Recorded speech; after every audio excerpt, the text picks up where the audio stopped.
Hey kids, it's Mr. Flower here, hope you're well, and welcome back to the Mr. Man Cave, where it's time for another of my Garage Talk series, the occasional series here on the channel, where we take a look around the garage and I just give you a bit of an update on what's going on with my bike. So if that's of interest, stick around and stay tuned.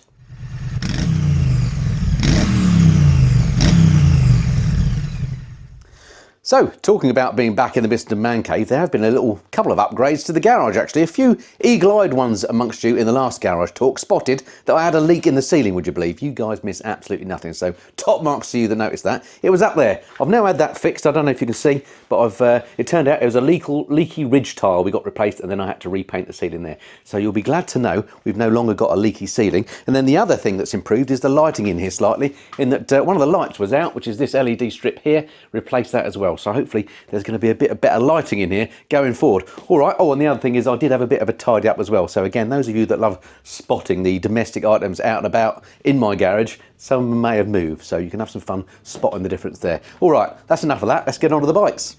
Right, first off, let's talk trusty Triumph Speed Twin. What's been going on with that then? Well, a number of slight changes going on with the bike. Still absolutely loving the bike. It's one of my favourite retros of all time. It's really been growing on me over the years since I've had it. First thing to mention, new B-line fitted there, the little nav device on that bracket there. That's a great little addition to retro style bikes. It doesn't look too naff on the handlebars and it will get you there. Not a fully functioned sat nav, but it's better than out. That's the first thing.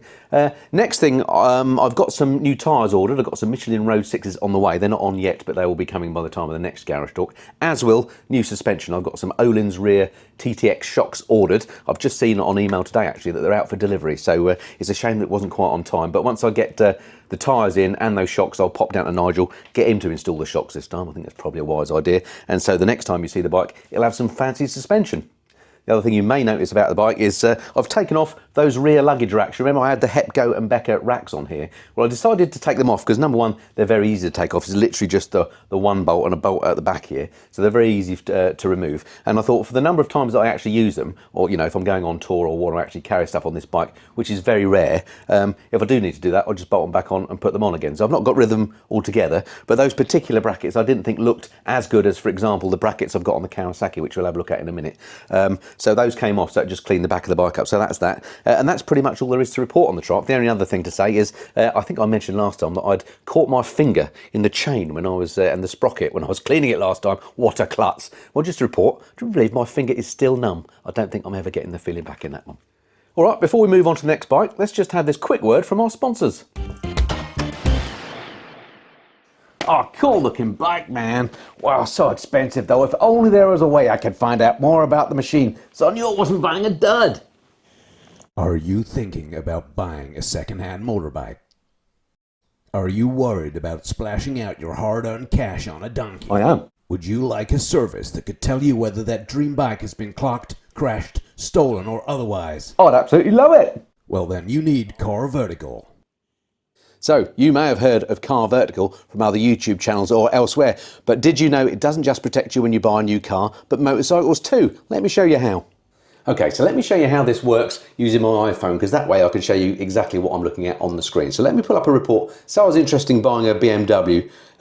We'll pull up the report, and there we go. It says loading report. Here we go. And then immediately I can see that there is an issue with this bike. If you look down here, look, it says damage, needs attention. There's a picture there as well at the top of the bike damaged. And what we can do is we can actually look at the pictures of the damage of the bike. Look at this one's in a right old state. Before we get to the pictures, let's just see what else we've got here. You can see if it's been stolen in the past. It says there's no records of it being stolen. We can see the odometer records. We can see that it's done 68,000 miles. Nothing's gone backwards, so that looks all right. Financial and legal status. And then we can see it says it's been damaged 2 times. If we click on that, we can see, oh, here we go, the damage look. So the first time was on the 9th of September 2018. Second one was in May 2019. It was unrepairable, the May one. The September 2018 was repairable non-structural damage. Let's go back and look at those photographs, shall we? Look at those in more detail. Here we go. Look, there are 6 pictures of the damage here. Blimey, what an absolute mess. So this presumably was picked up from the insurance assessor or whatever, and we can see this bike is only fit for a few spares. So unless you're after spares, best avoided this one, I think. So in short, Car Vertical is a super useful way of giving yourself some sort of peace of mind before you pull the trigger on buying that second-hand motorcycle purchase. Now the good news is I can get you 20% off of Car Vertical if you use the code FLYER when you request your reports. I'll stick a link below in the description of the video. Click on that one and you'll get an extra discount, or indeed I'll put a link below in the comments below as well, so you can click on that one too if you want to. So all that remains to be said is thank you very much indeed to Car Vertical for sponsoring this video. That's the end of the advert. Let's get back to the video. Right, welcome back to part 2 of Garage Talk, and let's move on now to the BMW GS. Now, quite a few things have been going on with this bike since we last spoke. Most of it not visible. Well, one thing's visible is this new tank pad here, which I bought from, I think it was from eBay. I think it was anyway. Again, this was a heads up from Dave from Really Good TV. He'd bought one of these. It was only about 15 quid or something like that. And my old one was quite worn here, and it's literally a matter of just pulling it off and pushing this on. So that was just a nice little upgrade. Didn't cost me much, as I say, and it just looks good. It brings the tank back to how it was in the days when it was new, so I was happy about that. But I think that's probably the only visible upgrade, but lots has been going on with the bike, as I say. So let me grab me brew, because this is a bit of a story. So this particular BMW GS is it's a 2014 model year, but I got it late 2013. And a few things have cropped up, as I mentioned. So it needed an MOT and a service. And also I was aware that a recall had cropped up for the shaft drive. It needed to have apparently a drain plug fitted to the shaft drive. Now, given that needed doing, and it hadn't been serviced for a little while, I thought what I'll do is I'll go to the main dealer and I'll get them to take a look and do the service. And the other thing was, you may remember, there was a check engine light on as well on the bike all the time when I rode it, which was just annoying me. So I thought, given there's these number of things to do, it's worth going to a proper dealer to get those fixed rather than going to see Nigel, my usual independent man that I used to look after my bikes. So it's a bit of a long story this, but I popped the bike down to the dealer, got it booked in and said I need it serviced, I need the check engine light sorting out once and for all. And the other thing was petrol smell as well, which I've mentioned a few times before on my videos. I get a bit of a whiff of petrol coming from the tank area, as well as the service and MOT. Anyway, took it down, they did the service and MOT, and when I picked it up I said, oh, have you fixed the, have you looked at the petrol smell, and have you checked out the check engine light as well? Because with the check engine light, I'd put my my own little diagnostic reader on and learnt that the servo flap in the exhaust was what was causing it. Apparently they get stuck quite frequently. It's a little flap, sits in the exhaust, and I think it's mainly there for emissions purposes. It doesn't actually do anything good for me. So yeah, they said they'd done the service, and I said, well, what about the check engine light and the petrol smell? They said, yeah, we've sorted that too. Now, I didn't have a great deal of faith in the way that they said they sorted it, so I said, you haven't just reset the service light, have you? You have actually fixed it. And they said, oh yeah, we went in, we've gone in and we've reset it, and it'll be fine. And I said, but I can reset the light myself. I wanted it actually fixed. I said, I knew it was the servo flap that was causing the problem. Anyway, they said, well, it's all fixed, it'll be fine, or words to that effect. I'm paraphrasing. You know, they brought the bike out, I jumped on the bike, went to set off, and indeed, as I started the bike, the check engine light was off, that was fine, but as soon as I pulled away, check engine light went ping, and on it came again. I wasn't very happy, as you can imagine. So, I told you this was a long story. I went back into the dealers and said the check engine light has immediately come back on again. You know, I wanted this fixed. Oh, and that was the other thing. I said, well, what about the petrol smell as well? Have you checked that out and fixed that? And they said, oh, it's because your engine, your exhaust flap is stuck. You can probably smell the fumes coming from that. Well, I mean, I'm no expert, but I can smell bullshit when I hear it, and that was utter bullshit. This was not a fuel smell coming from the exhaust. So, very unhappy. Very, very strange, because that particular dealer knows that I have a fairly successful motorcycle YouTube channel. I mean, if I wanted to, I could name them and I could give them all sorts of grief. I chose not to do that. Anyway, they said, when I sort of said, you know, how can I get this fixed? They said, you need a new exhaust to fix that flap issue, which is, again, just utter rubbish. And then some bright spark said, oh, what you can do is go onto Google and you can look up something called a servo buddy, and you can plug that in. It's a circuit board. It makes the bike think that you don't have that servo flap anymore, and it gets rid of the check engine light. It's about 30 quid. So they started Googling. So by now I was a bit miffed. So I said, don't worry, I can Google it myself. Anyway, went home, did get onto Google, found this thing called a flap, whatever it was, servo buddy, that was it. Ordered it up, it was sort of 30-ish quid. Fitted it myself. Basically, it meant I took the servo motor off of the GS, deleted the flap effectively, and plugged in this little circuit board, and sure enough, it did fix that particular fault code. However, another fault code then pinged on. Very annoying. This is one that I couldn't sort out. This was to do with, it It was a sensor in the shaft drive. Now I thought, now this is a bit of a coincidence because I just had that shaft drive recall done at the same time. Now I'm not pointing any fingers, I can't prove this, but the fact that I now had an engine light on because of the shaft drive and I just had that shaft drive recall done just seemed a bit odd. Anyway, went back to them and said, I've got this other light on. They didn't say, well, let us check that out for free because we've just been in on the shaft drive. No, I had to pay.